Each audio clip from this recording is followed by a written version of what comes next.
This is the story of Theo, a chubby little dog from Texas with a heart bigger than his belly and a spirit that refused to quit. I didn't plan on finding him that day, but life has a funny way of putting the right souls together exactly when they need each other most. Oh, okay.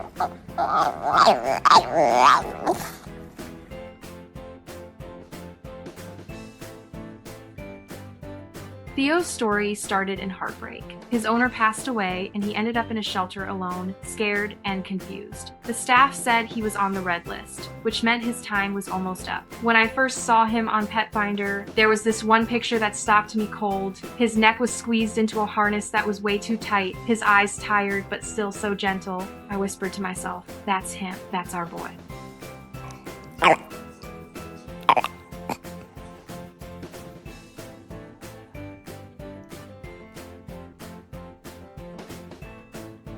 When we met him at the shelter, it was both beautiful and heartbreaking. He barely moved. He wobbled when he walked, like his little body was struggling to keep up. But when I knelt down and said, "Hey, good boy," his tail wagged just once, and that was all it took. We knew we couldn't leave without him.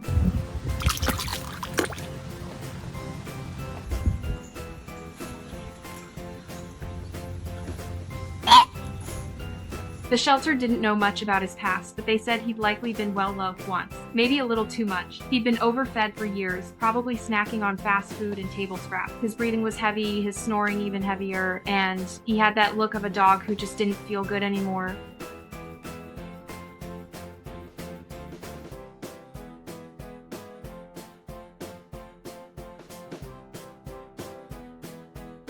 The first trip to the vet was rough. There was a list of issues as long as my arm, bad knees, bad teeth, an enlarged spleen, and more medications and diet plans than we could wrap our heads around.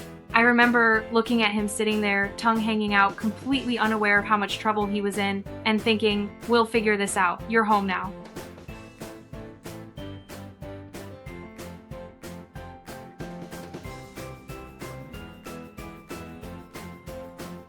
So, we started small. Diet food, gentle walks, no more fries or pizza crusts. He hated every bit of it at first. We even bought him his own mini fridge filled with low-fat meals and veggies he didn't want anything to do with, but we stuck to it.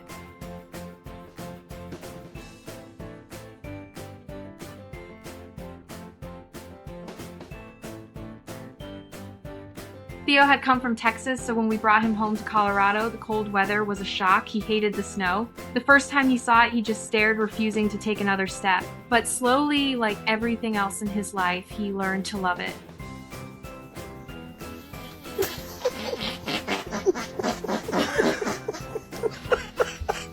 And then something beautiful started to happen. As the weight came off, a whole new Theo emerged. The tired, quiet little dog we met began to sparkle. He barked more, played more, demanded belly rubs, and wagged his tail like it finally had a purpose. He became confident, sassy, and just full of joy. It was like watching someone wake up from a long, deep sleep.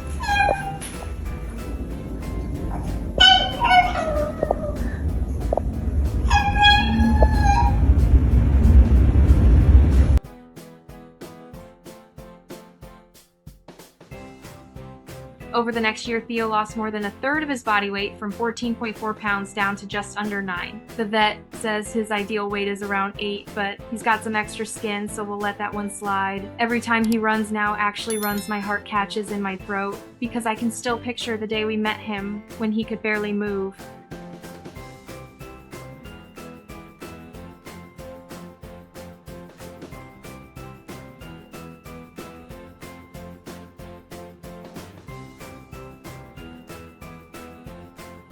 We've taken him on road trips across the country, through the Grand Canyon, across national parks, from mountain trails to quiet lakes. Every stop feels like another chapter in his new life, one he almost didn't get to live.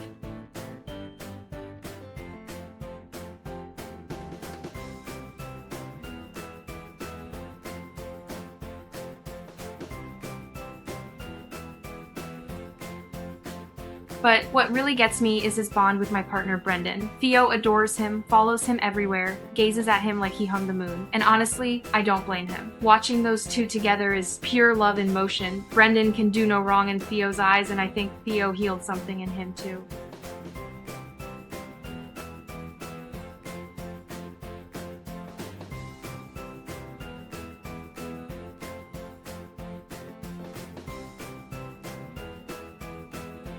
I've always had big dogs, but Theo changed that. He made he's small, but he's taught me more about strength, patience, and unconditional love than any dog I've ever known. He's proof that love can turn things around, that second chances really do matter.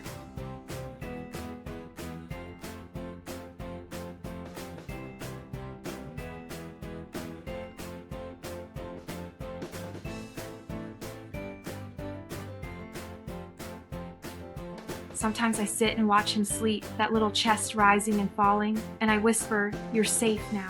And I swear he understands. He opens one eye, gives me this look, calm, content, like he's saying, "I know."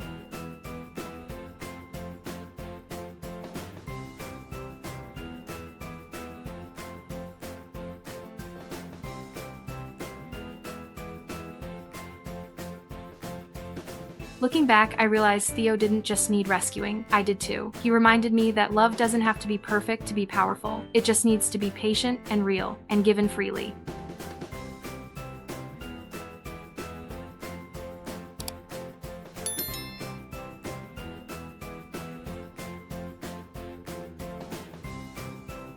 So if you're watching this and thinking about adopting, please take this as your sign. Don't overlook the quiet ones, the seniors, the ones with health issues or too much weight or a past you'll never fully know, because sometimes those are the souls that will change your life forever.